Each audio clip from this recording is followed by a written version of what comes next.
Honorable Elizabeth Host, Mr. Sair Yunus, Mr. Kapil Sharma, distinguished participants, good morning. I thank the Atlantic Council for hosting this timely conference on resilience and reform in Pakistan and choosing the most appropriate themes to discuss solutions for elevating Pakistan's economy and polity to optimal levels. On this occasion, I pay tribute to Mr. Fred Kemp for his outstanding leadership of the Atlantic Council. His immense convening power is the envy of the town's thought leaders, and this was manifested by the enormously successful Distinguished Leadership Awards and Global Citizens Awards organized by the Council in Washington and New York this year.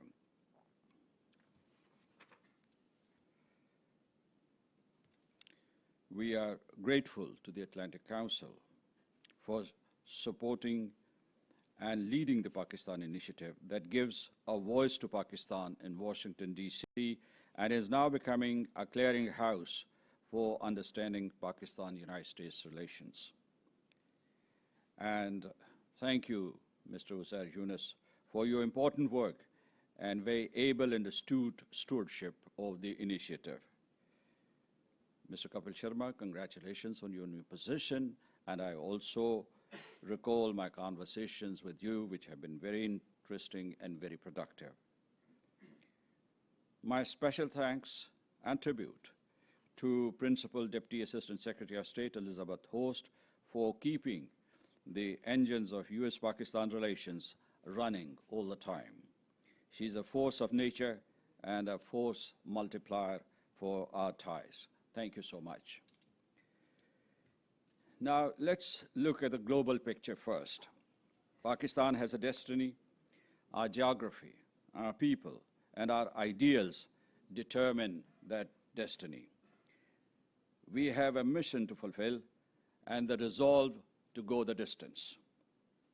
The wars of the past 40 years, though necessary at that time for peace and security, have left their scars and distracted Pakistan from its chosen path of economic progress.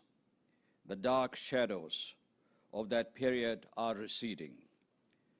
One of our tasks as a nation is to redress this ill-deserved reputational damage done to us and burnish our brand, not by words, but by actions. We have outlived many doom and gloom forecasts, and so would we this time. Our growth ran into headwinds, but this year we did not default, kept our economy afloat, and brought currency rates and inflation down. Remittances have increased, and from the United States last year, they remained stable at $3 billion, and foreign exchange reserves have improved. Pakistan has never defaulted on its debts, and we rode through the storms of floods and the pandemic earlier. This, I would call, is resilience. Pakistan's economic potential is much more than that of many countries of the world. According to the World Economic Forum, our economy should be the 20th largest by 2030. A World Bank study predicted that by 2047, Pakistan would climb to the 10th position. And as I speak, we are undertaking a raft of ambitious reforms to tap into Pakistan's unmined potential to reach these goals. Pakistan is undergoing multiple wrenching transitions. I won't call it a polycrisis. Name any state in the world that is not facing excruciating stress in our region or beyond. We are experiencing our share of pain as we evolve. Democracy is a choice that nations make.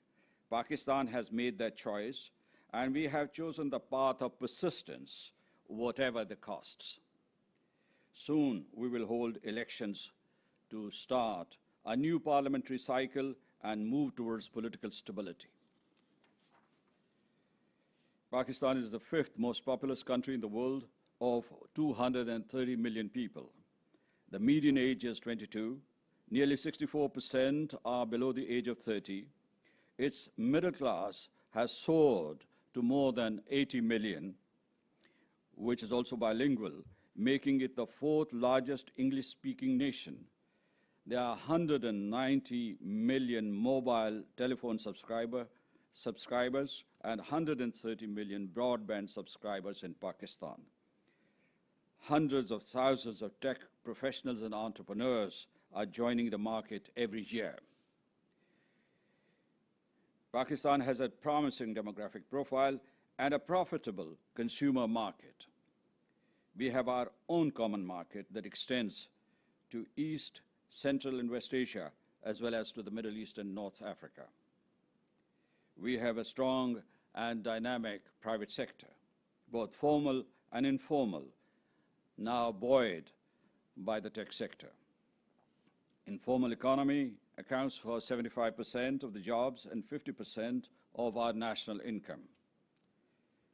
Pakistan and the United States have put their relations on an even keel to build on their security ties and forge economic, technological, and cultural partnerships. We are thankful to the United States leadership for catalyzing this change. Several dialogues conducted in the past 1 year on trade, investment, energy, climate change, health, science and technology, defense, counterterrorism, and counter-narcotics have created an enabling environment. So I would say this is a good time for US businesses to increase their investments in Pakistan and Pakistani traders and entrepreneurs to enhance their exposure in the US markets. A question will be asked during this conference whether Pakistan is investable. My answer to that question is that Pakistan is already attracting foreign investment, and some of the new and additional investments are maturing right now. The first phase of the China-Pakistan Economic Corridor concluded in 2019 with the completion of early harvest energy and infrastructure projects. The second phase that focuses on industrial development, special economic zones, agriculture, IT, vocational training, education, healthcare, and poverty alleviation is underway with estimated financing of $37 billion. We are on track. Canadian firm Barrick Gold has invested in Pakistan's Reko Diq copper gold mine, which has one of the largest world deposits with a capex cost of $7 billion. Barrick Gold and Saudi Wealth Fund, Public Investment Fund, are in talks for equity participation in this mine. Riyadh has announced to set up a $14 billion refinery project in Pakistan. UAE has concluded a deal for airport management.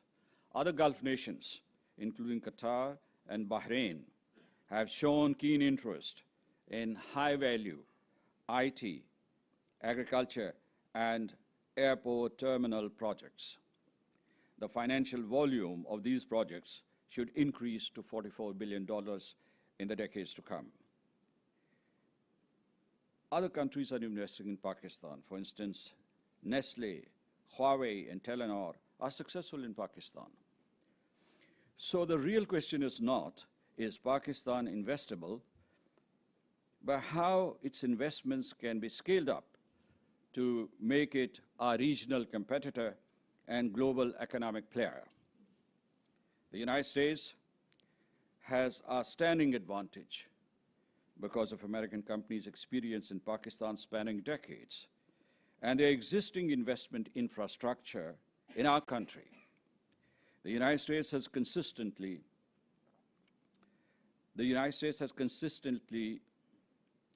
been one of Pakistan's largest sources of foreign direct investment. Over the past 3 years, United States enterprises have invested more than $1.5 billion in Pakistan. Both sides, United States and Pakistan, agree that this is not enough and this foreign direct investment needs to be increased towards Pakistan. What many people do not know is that over the decades, some 80 US companies, many of them Fortune 500, are running successful operations in Pakistan. In consumer goods, food chains, agribusiness, financial services, renewable energy, ICT, pharmaceuticals, and healthcare. These include Pepsi, Coca-Cola, General Electric, Abbott, Procter & Gamble, Pfizer, Philip Morris, Honeywell, Oracle, Amazon, Microsoft, Dell, IBM, Cargill, Caterpillar, McDonald's, Pizza Hut, and Domino's Pizza. None of them is moving out. This is resilience. The initiative of Pakistan-US Green Alliance, taken last year, is indeed groundbreaking. This enables Pakistan to promote renewable energy and make agriculture sustainable and productive. Methane abatement, electric vehicles, fertilizer efficiency, and healthy animal feed are priorities under its framework. The Green Alliance will help us enhance climate resilience and advance our goals to increase the share of clean energy in our energy mix to 60% from its present 34% by year 2030. The Green Alliance also builds mutual trust, projects the United States soft power, and provides an interlocking platform for other initiatives. We have opened new doors for foreign investment in Pakistan in 5 sectors: IT, energy, agriculture, mining, and defense production. In June this year, a special investment facilitation council was created to act as one window for foreign investors to facilitate speedy approval of projects, fast-track project development, and oversee implementation. The purpose is to spur economic growth, integrate our economy to international capital markets, and guarantee continuity of policies. New incentives are being given to investors. In the IT sector, these include income tax credit on exports, zero taxes on registered tech startups, tax holiday for venture capital funds, 100% repatriation of investments and dividends, and preferential commercial loans. In the energy sector, incentives include tax exemptions, concessions on plant and machinery import, 100% foreign ownership, force majeure, and change in law, tariff indexation, and more effective dispute settlement with a provision for arbitration under UNCITRAL rules.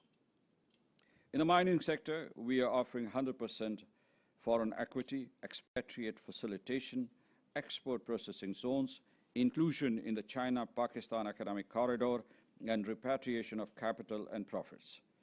Foreign investors are also now allowed to own 60% agricultural projects and 100% corporate farming. Pakistan remains the 8th most vulnerable country to climate change, with its global greenhouse gas emissions less than 0.4%.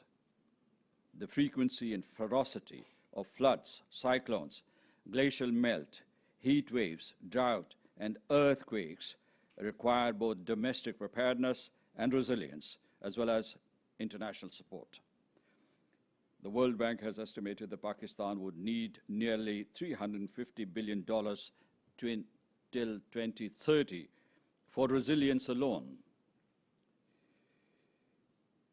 You would recall that Pakistan played a key role to convince last year's climate summit participants to create a loss and damage fund. But the G20 countries, the biggest emitters, are not fully prepared to either reduce emissions or bridge climate finance deficits. Climate justice is a far cry, but awareness has grown that it is not just countries like Pakistan, but the entire globe that is at risk. 3 courses of action are available to us. 1, refining our national adaptation plan by developing climate-smart agriculture and efficient water conservation. 2, the international financial institutions and the United Nations need to enhance direct financing to governments for alternate energy and climate-resilient agriculture. 3, leveraging the strengths of the private sector to deal with this challenge. Pakistan tech startups are seeing a dramatic rise. From a meager $10 million venture capital funding in 2018 per year, global VCs and other investors are pouring in $1 billion annually now. Total tech startup turnover in the last fiscal year was $3 billion. E-commerce in Pakistan earned about $6 billion.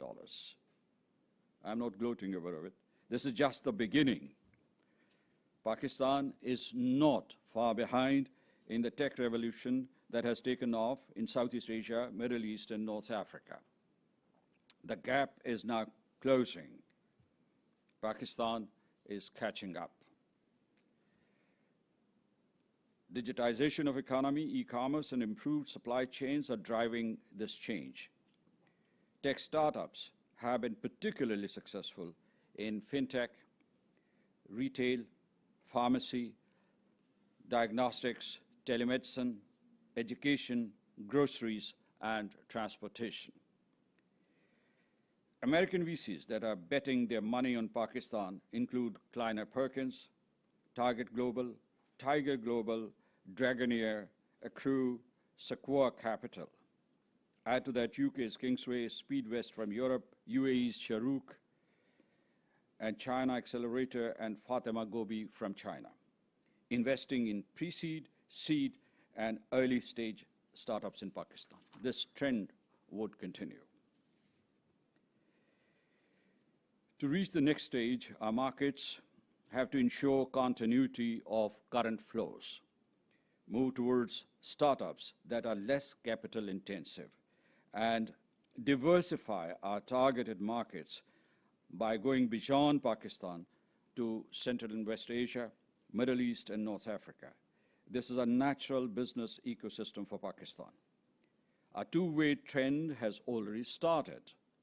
Pakistan startups are doing business in the Gulf region, and companies based in Saudi Arabia and UAE are marketing their products in Pakistan. Artificial intelligence and other new technologies, blockchain, robotics, 3D printing, synthetic biology are the next wave of technology. They will be as disruptive as previous technological breakthroughs. To prepare for this change, our universities have introduced these disciplines with supporting incubation centers for innovation. Above all, I would say, and some of the representatives of our diaspora community are here, we are proud of their achievements and we are proud of their contribution to Pakistan-US relations. Our 1 million strong diaspora community has become a sturdy bridge between Pakistan and the United States and a key stakeholder in Pakistan's economy with their growing investments in healthcare, education, hospitality, financial services, real estate, and social development. We are grateful to them, and they're doing a wonderful job. Ladies and gentlemen, we are vigorously pursuing institutional reforms on the above agenda that I have outlined. Our minimum goals right now are macroeconomic stability and social development, fiscal discipline, absorption of external shocks, and improvement in business climate. In addition, with the help of the World Bank, we are streamlining our current narrow, distortive, and unequal tax system to make it broad-based and equitable in order to finance human development, infrastructure development, and climate resilience. And overarching reforms being undertaken aim to unlock ease of doing business, enforce intellectual property rights, ensure stable payment cycles, and accelerate capital formation. We will stay the course. And finally, my message to the conference participants is that we will benefit from your wise and informed counsel for a resilient Pakistan, preparing for stellar economic growth to attain human security for its people and shared prosperity in our extended neighborhood. Thank you so much, ladies and gentlemen.